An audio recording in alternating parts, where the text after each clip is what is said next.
안녕하세요. 문학수첩과 함께하는 작가와의 북토크 진행을 맡은 북튜버 박윤경입니다. 네, 오늘은 2024년 8월 무인카페라는 첫 소설을 펴낸 지상 작가를 만나보겠습니다. 네, 안녕하세요. 네, 안녕하세요. 네, 지상 작가는 30여 년 동안 여행 작가로 활동했습니다. 이 지상이란 이름으로 중년 독서, 오래된 여행자의 주제 넘는 여행기, 그때 타이완을 만났다 등 수많은 여행기와 에세이를 냈습니다. 그리고 이번에 무인카페라는 첫 소설이 문학수첩에서 출간되었습니다. 네, 축하드립니다. 감사합니다. 네, 먼저 무인카페 이야기에 앞서 작가분에 대한 궁금증을 먼저 풀어보려고 합니다. 네, 여행 작가로는 이지상, 그리고 네. 소설 작가로는 지상이라는 필명을 사용하고 계시잖아요. 네, 여행 작가 생활을 30여 년간 하다가 네. 소설가로 네. 뛰어들었어요. 네. 혹시 어떤 계기가 있을까요? 여행 작가 생활을 더 이상 못할 것 같아서 그러니까 이쪽에도 이제 너무 트렌드도 많이 바뀌고, 그리고 제가 지난 30여 년 전에 그렇게 여행할 때는 여행 그 코드가 방랑, 뭐 모험, 뭐 성찰 이런 식으로 여행기를 많이 썼거든요. 그래서 제가 26번을 썼어요. 네. 그런데 뭐 공저도 있고 뭐 리메이크도 있지만 많은 이야기를 이미 한 데다가 요즘에 여행 환경이 정말 많이 바뀌었어요. 네. 여행 유튜버들이 많이 활동하고 또 책을 별로 안 읽고 또 정말 그 먹고 마시고 노는 어떤 그런 분위기가 됐잖아요. 그러니까 제가 더 이상 그 책을 쓸 수가 없는 상태에서 소설은 그 주제라든가 이런 것이 무궁무진하잖아요. 그래서 소설을 시도하게 됐는데 운 좋게 소설이 나오게 됐습니다. 아, 네. 아, 소설. 그러면은 아까 그 에세이를 이미 26권이나 냈다고 하셨는데, 분명히 책을 쓰시면서 또 글을 쓰면서 소설도 시도를 한번 해볼까라는 생각을 몇 번은 하셨을 것 같아요. 많이 했죠. 네. 많이 했는데 제가 그렇게 진지하게 치열하게 하지는 못했어요. 그 제가 그런 문학을 전공한 사람도 아니고, 또 여행기 쓰는 게 또 재미있더라고요. 그 자기 경험 풀어내는 재미에 또 그게 쉽게 느껴져 갖고 그쪽에 에너지를 다 쏟고 나니까 뭐 소설이나 한번 써볼까 하는 그런 그 좀 가벼운 마음으로 하다 보니까 진지하고 치열하게 하지 못했고, 그래서 하다가 말고 뭐 좀 퀄리티도 낮고 당연히 이제 그러다 보니까 뭐 실패를 하게 되고, 그러면서도 뭐 별로 아쉽지 않게 살다가 이제 아까 말씀드린 것처럼 여행기가 더 이상 제가 쓸 게 없다라고 생각하니까 소설을 써보고 싶다 그래서 좀 더 진지하게 썼는데, 그래갖고 문학수첩에 무작정 투고를 했어요. 제 이력을 밝히지 않고. 근데 그 투고한 거를 이제 우리 대표님이 보시고 선택을 해주셔서 또 출간돼서 감사하고, 또 이 책이 나온 다음에 보니까 그 편집자도 참 그 꼼꼼하게 잘 해주시고 편집 디자이너도 이 책을 이쁘게 만드시고. 네, 책이 정말 예쁩니다. 그리고 그래서 굉장히 감사하게 생각하는데, 제가 책을 돌리고 나니까 출판사 쪽에서 일하시는 분들이 그러더라고요. 딱 보고 책 굉장히 공들여서 잘 만들었다. 그리고 또 어떤 분은 아니 어떻게 이렇게 두꺼운데 15,000원 받고 이게 되겠냐 뭐 이런 얘기도 하시고, 저는 잘 몰랐는데 그쪽 전문가분들이 그걸 잘 아시더라고요. 그래서 굉장히 감사하게 생각하고 있습니다. 네, 여행 작가로서의 어떤 그 살았던 그 삶이 좀 궁금하긴 해요. 여행 작가라고 또 이렇게 활동명이 붙기도 했는데, 그 부분에 대해서는 좀 들려주실 얘기가 있으실까요? 네, 제가 그러니까 이제 30여 년 전부터 했다고 그래서 제가 이제 계산을 한번 해보니까 딱 만으로 36년이 넘어가더라고요. 1988년도 10월 달 이때 요 무렵이었어요. 그때 이제 사표를 내고 직장을 2, 3년 다녔는데 사표를 내고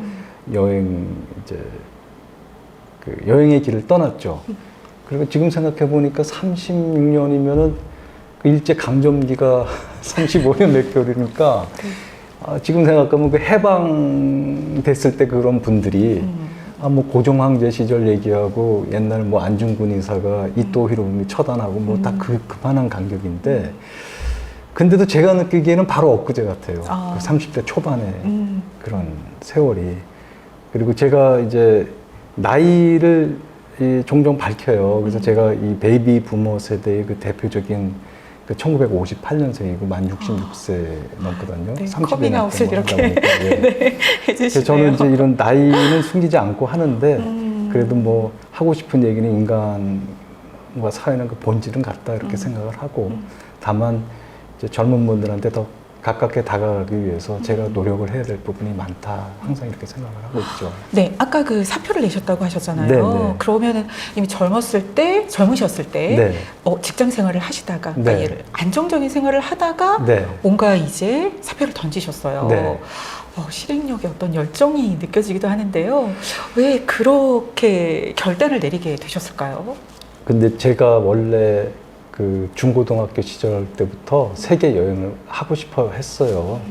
그 김찬삼 선생님이라고 1960년대에 이미 해외 여행을 세계 일주를 3번이나 하신 분이 있거든요. 우리나라의 최초의 그 여행가라고 하실 수 있는데 그분이 쓴 책을 제가 이제 중학교 때 보고 그게 이제 꿈이 됐어요.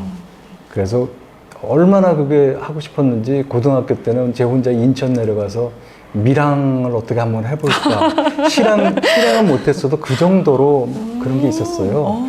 그리고 학교 다니기도 싫고 그 시절에 1970년대 중반 후반이니까 우리나라 사회 분위기도 그냥 억압적이고 그러니까 어디론가 뛰쳐나가고 싶고 뭐 이런 꿈이 있었는데 그러나 뭐 그때는 어떻게 할 수가 없었고요. 여권을 얻기는 하늘의 별 따기고. 네.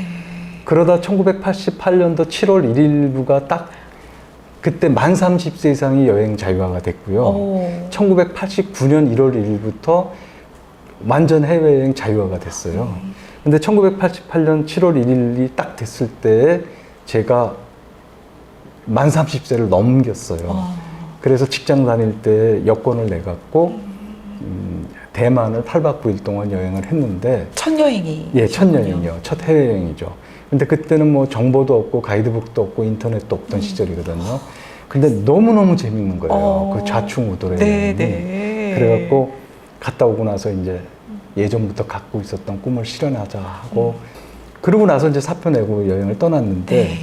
이제 그런 얘기를 책에도 쓰고 사람들한테 또 얘기를 하니까 이제 많은 분들이 옛날에 저도 직장을 때려치고 여행을 하고 싶은데 뭐 그런 얘기를 많이 물어봐요. 싶었는데 해서 끝나죠.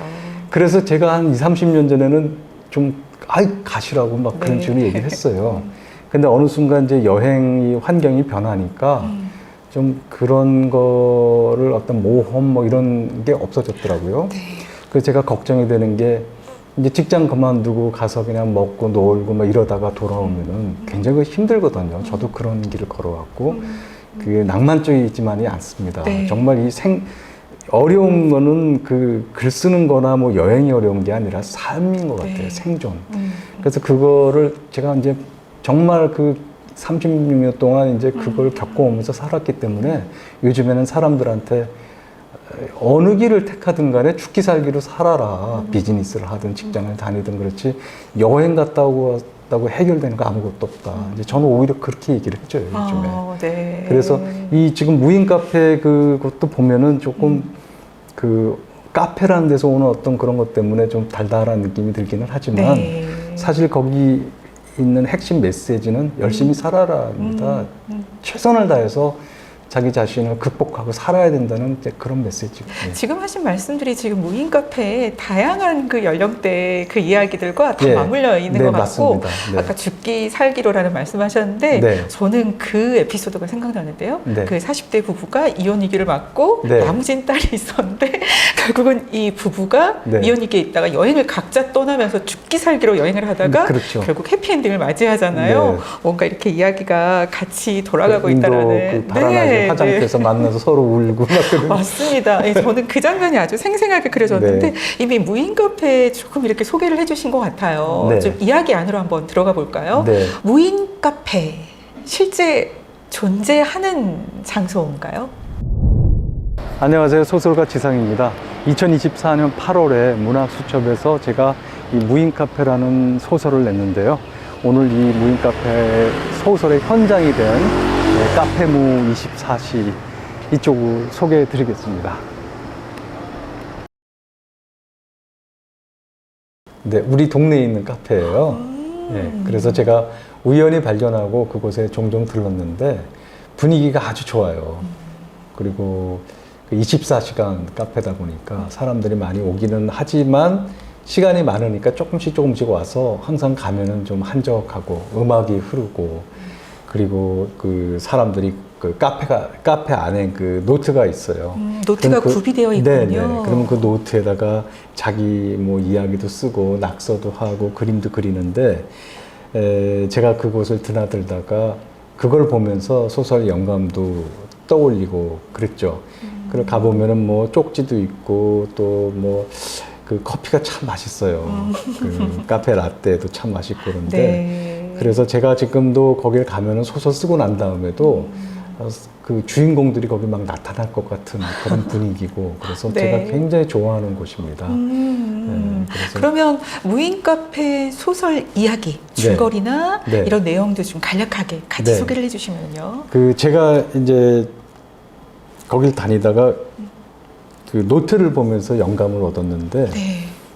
거기 주인공들이 굉장히 많이 나와요. 네. 그 옴니버스식인데 20대 그 학폭 피해자들부터 시작을 해갖고 또 20대 후반에 공무원 시험에 4번이나 실패하고 또는 30대 직장 그만두고 여행을 떠났다가 돌아와서 백수 생활하다 배달 라이더도 하고 네. 또 40대, 50대, 60대, 70대까지 나오는데 가정 생활하면서 또 그 서로 부부 간의 갈등도 네. 있고 부모 자식 간의 갈등도 있고 또 사별을 한 사람도 있고 그래서 많은 사람들이 20대부터 70대까지 나오는데 그 사람들이 자기 아픔만 아픔인 줄 알았는데 거기에 있는 그런 노트를 보면서 아 사람들이 다 이렇게 힘들게 살아가고 있구나 그러면서 거기서 맺어진 인연들을 통해서 또 사랑을 하고 극복을 하고 그런 이야기들이 이 무인 카페의 그 내용, 소설의 내용입니다. 네, 옴니버스식이잖아요. 네, 네. 사람의 마음과 마음이 연결돼서 네. 그게 또 한 사람의 인생 이야기가 아니라 계속 영향력을 주고 있더라고요. 그렇죠. 네. 그렇게 또 구성하신 또 네. 이유가 있을까요? 그게 참 우연이었던 것 같아요. 충동적이었는데 그 카페에 들어가서 제가 소설을 쓰겠다고 카페를 들어간 게 아니에요. 네.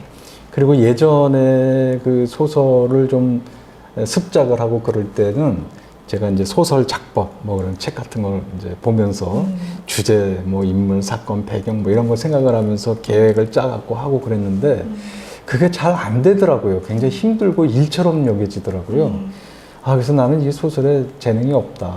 그리고 이제 또 하다가 말고 그랬는데 이 무인 카페를 드나들면서 너무 이제 분위기가 편안하고 그러니까 그 노트를 이렇게 보다가 그 인물들이 이렇게 저한테 이렇게 살아나는 기분이 들어요. 그래서 제가 그 인물 하나 생각하고 에피소드 하나만 생각을 했어요. 일단은 아무 생각 없이 특히 첫 장에 나오는 그 고등학생들이 와서 고성방가하고 그래서 경찰 부르고 뭐 이런 네. 사건을 갖고 네. 한번 네. 이야기를 만들어 봤어요. 네, 야구방망이 들고. 야구방망이 들고 와서 팬다 네. 그러고 막 그러는 건데 그래서 그걸 갖고 에피소드 하나를 작성한 다음에 그거를 인터넷 그 웹사이트에 올렸어요. 오. 제가 뭐 돈 받고 올리고 그러는 게 아니라 네. 그냥 익명으로 해서 그냥 올리면 한 10명, 20명 정도가 와서 보면서 아, 재밌다고 그러고 이제 그 재미에 이제 하루에 한 개 혹은 이틀에 한 개 정도 에피소드를 만들어서 막 올렸어요. 그러니까 초고가 2개월 만에 초고가 다 완성이 됐어요. 이 전체 내용이요? 네네. 그런데 이제 그거는 굉장히 거칠게 이렇게 한 거고, 네. 그 다음에 이제 다듬는 데는 또 시간이 많이 걸렸고요. 근데 어쨌든 그 이야기를 만드는 재미를 제가 그때 느꼈는데, 네. 그 인물들이 각자가 살아나서 자기 이야기를 하더라고요. 네. 그래서 소설 쓰시는 분들이 그런 얘기 많이 하잖아요. 그 인물들이 살아나서 자기 얘기를 한다고. 네. 제가 이제 그거를 제가 느끼면서, 야, 이거 소설 쓰는 거 정말 재밌네. 네. 그래서 이제 이야기가 이야기를 낳으면서 계속 전개가 되고 나중에 이제 마무리를 짓고 또 수정 보완하고 이렇게 해서 책이 나오게 된 겁니다. 아, 그렇고, 아, 그런 재밌는 또 집필 과정이 네. 있었군요. 네. 여기 아까 다양한 연령층이 등장한다고 네. 했잖아요. 네. 물론 노트를 또 바탕으로 쓰셨다고 하셨는데, 네.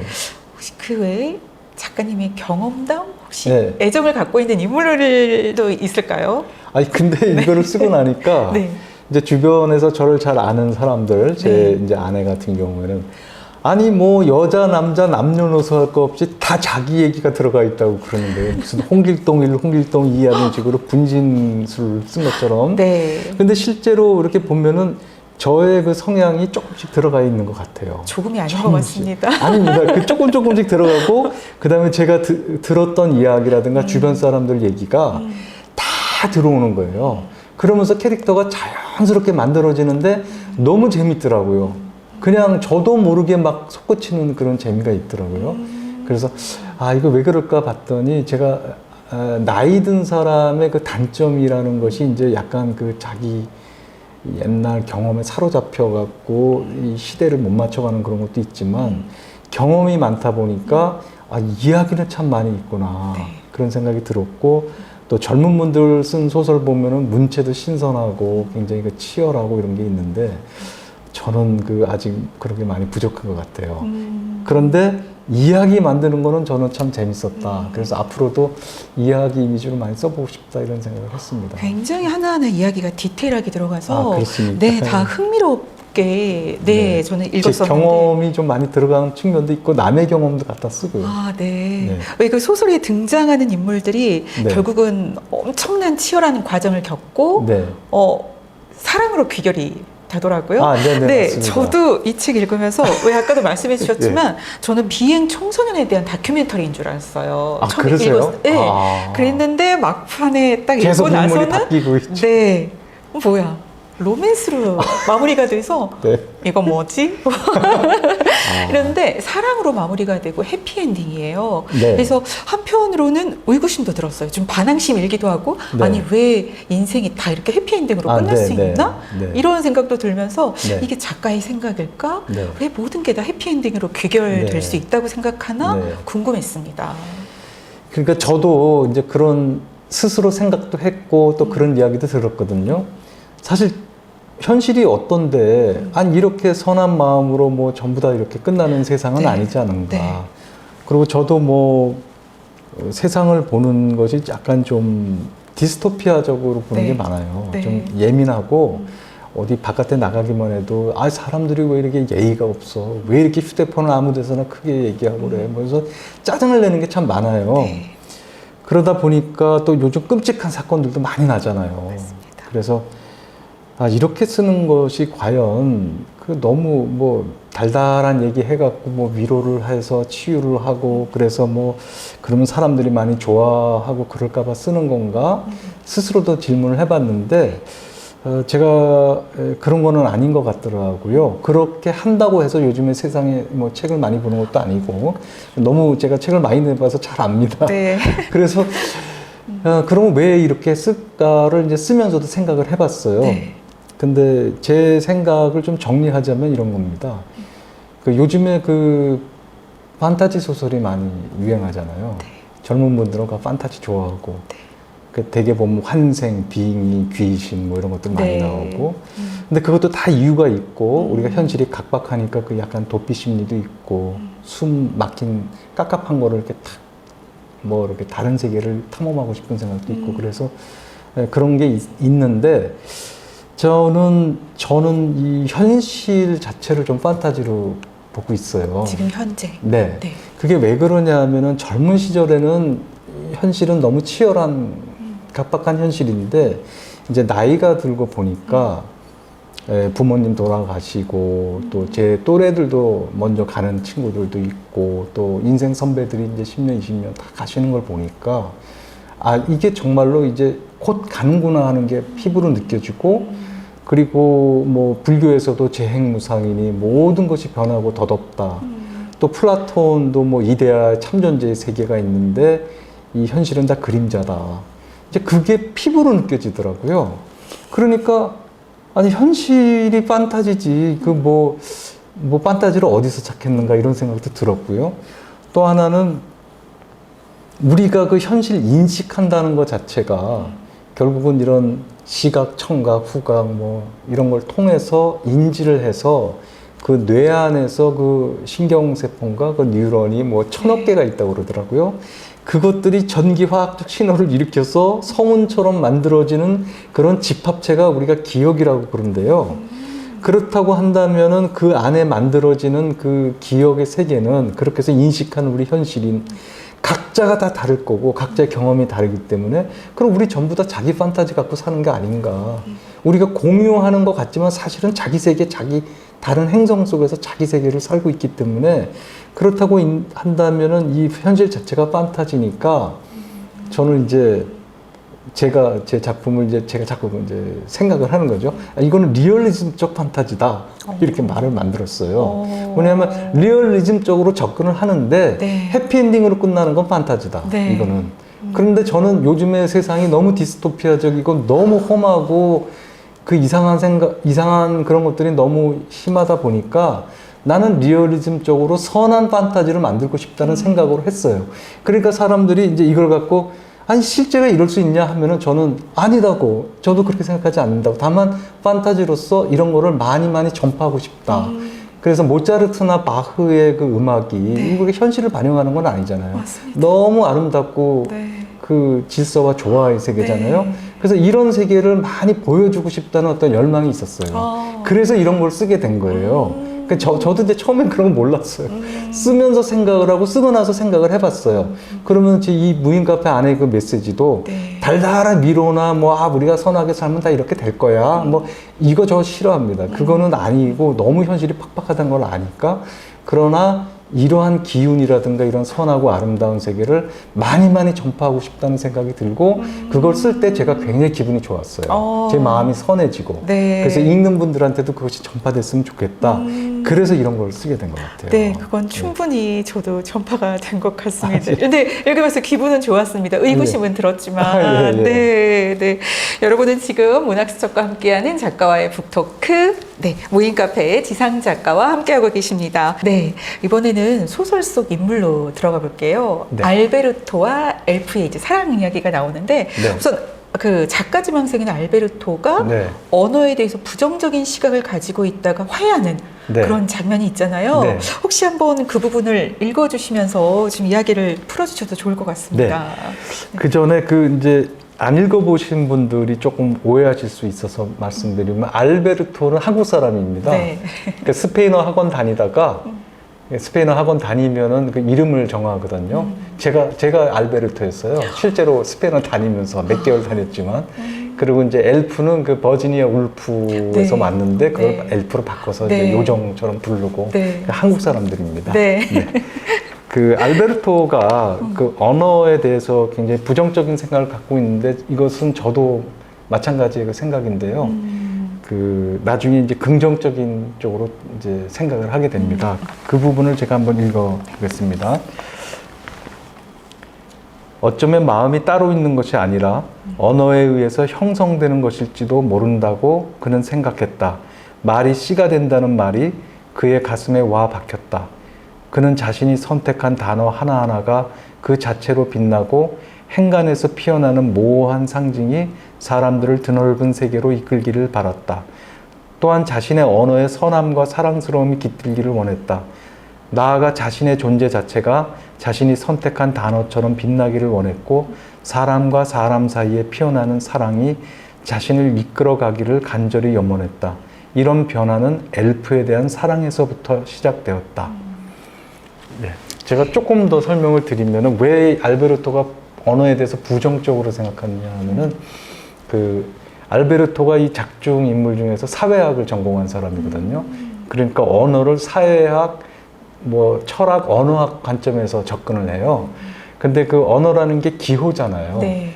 그러니까 아무리 우리가 개라고 해도 개가 재현이 되는 것도 아니고 글로 써도 재현이 되는 건 아니고 결국 그런 언어라는 기호를 통해서 우리가 머릿속에 연상을 해갖고 개념과 이미지로 서로 소통을 하는데 이런 구체적인 사물 같은 경우도 서로 각자가 다르게 조금씩 미세하게 차이가 나서 이해를 하지만 또 사랑이라는 것도 이 소설 속에 나오지만 알베르토는 막 분석을 하잖아요. 사랑이 뭐냐, 뭐 언어적으로.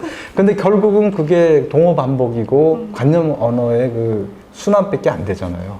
그래서 이제 실망을 하는 거죠. 네. 우리가 서로 각자가 다른 언어 쓰고 있다. 이해하는 것 같지만 항상 오해가 발생한다.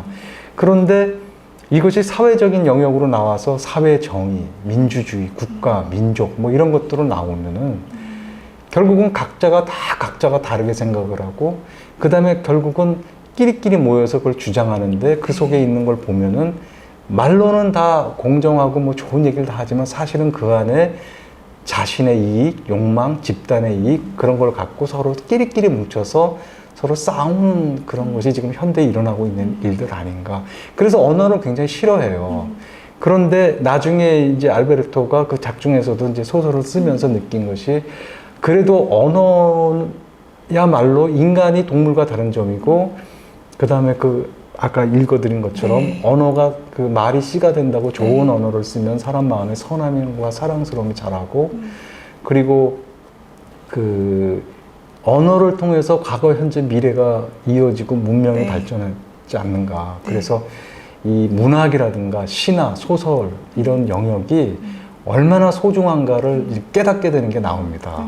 근데 그거는 저의 생각이기도 합니다. 네. 늦게 이제 이렇게 소설을 쓰면서 정말 이 문학이 중요하다. 그런 거를 생각했습니다. 예. 네, 아까 읽어주신 그 부분에 네. 작가님이 하고 싶었던 말이 아닌가라는 네, 맞습니다. 네. 생각이 들었습니다. 네. 그 더 궁금해지는데 앞으로 혹시 쓰시게 될 소설, 네. 집필하고 있는 또 소설이 있는지 네. 궁금하네요. 이미 초고는 다 썼어요. 오, 네. 근데 이제 앞으로 많이 다듬어야 되는데 그 알베르토하고 엘프가 이제 이어지는 거예요. 예, 이어지는데 가족의 얘기예요. 다른 주제로 넘어갑니다. 네네. 그런데 같은 인물인가요? 예, 같은 인물입니다. 그런데 그 가족 문제예요. 요즘에 그 핵게임이라는 얘기 많이 나오잖아요. 네. 그리고 핵가족도 해체가 되고 네. 제가 며칠 전에 그 통계청 발표를 보니까 지금 65세 이상의 고령자들이 10명 중에 4명이 혼자 산대요. 네. 그러니까 대충 생각해서 한 10명 중에 반은 다 혼자 살고 있어요. 네. 근데 13년 후인 1937년에는 모든 세대에 걸쳐서 그냥 길거리 다니는 사람들 10명 중에 5명은 다 혼자가 살게 됩니다. 4명, 5명이.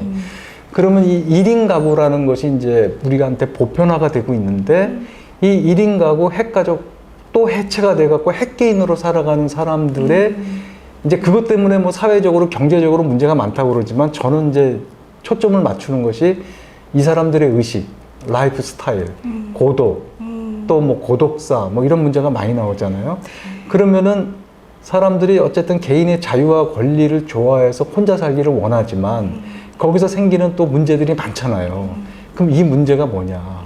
그리고 요즘에 나타나고 있는 새로운 가족 형태, 뭐 연대 이게 뭐고 앞으로 우리가 어떻게든 이 시대를 살아가야 되는데 어떻게 살아갈 것인가? 이 가족에 대한 생각 그런 부분에 초점을 맞춰갖고 이제 글을 썼는데 굉장히 저는 쓰면서 재밌었어요. 근데 동시에 저의 이야기, 저 얘기는 아니지만 저는 네. 이제 저 결혼을 해서 살지만 이제 부부가 결국은 또 다 헤어지면 또 혼자 살아야 되고 혼자라는 그 생각이 이게 이제 우리 현대인의 이 본질적인 문제로 다가오는데 이거 어떻게 살아갈 것인가? 그게 저의 또 화두이기도 합니다. 그래서 이제 이걸 하면서 궁리를 하는 거예요. 계속 어떻게 살 것인가. 그게 이제 소설 쓰는 또 재미인 것 같아요. 네. 모임 카페에 대한 이야기 들으면서 이 작가님이 사회를 바라보는 어떤 시선, 네. 진한 내공, 네. 또 거기에 진정성이 아주 푹 파묻힌 또 그런 시간이었습니다. 네. 마지막으로 우리 작가님 오늘 이제 북토크 참여하신 네. 소감. 네, 우리 독자분들한테 얘기 들려주시면서 마무리 부탁드립니다. 저는 이 책을 이제 내면서 여행기나 여행 에세이를 내면은 그 책 소개하고 뭐 이런 데는 많이 나가봤지만 대부분 그거는 이제 그 나라에 대한 이야기거나 뭐 어떤 그 저에 대한 얘기라기보다는 또 저에 대한 이야기를 많이 하지도 못해요. 너무 그 주관적인 것보다는 그 여행지의 이 얘기라든가 이런 걸 많이 원하더라고요. 그런데 이렇게 소설을 쓰고 이런 시간을 갖게 되니까 제 하고 싶은 얘기 마음껏 하는 그 시원함과 그런 게 있어요. 기쁨이 있고 그래서 이런 시간이 얼마나 소중하고 또 감사한가를 생각하게 되고 그래서 제가 참 늦은 나이에 이렇게 데뷔를 했지만 또 제가 앞으로 계속 노력을 해야 될 부분이 있지만 또 나이 든 사람들이 생각하는 그 인간과 어떤 본질에 대한 생각은 다 공통된 거고 그래서 앞으로 의욕을 갖고 지금 계속 글을 쓰려고 합니다. 네. 다만 이제 나이가 들면은 이제 건강 문제가 있고 그런데 그래도 관리 잘 하면서 네. 물 들어올 때 노조라고 열심히 지금 한번 해볼 생각입니다. 네. 네. 오늘 문학수첩과 함께하는 작가와의 북토크 무인 카페 지상 작가와 함께 했습니다. 네. 오늘 정말 반가웠습니다. 네. 감사합니다. 감사합니다.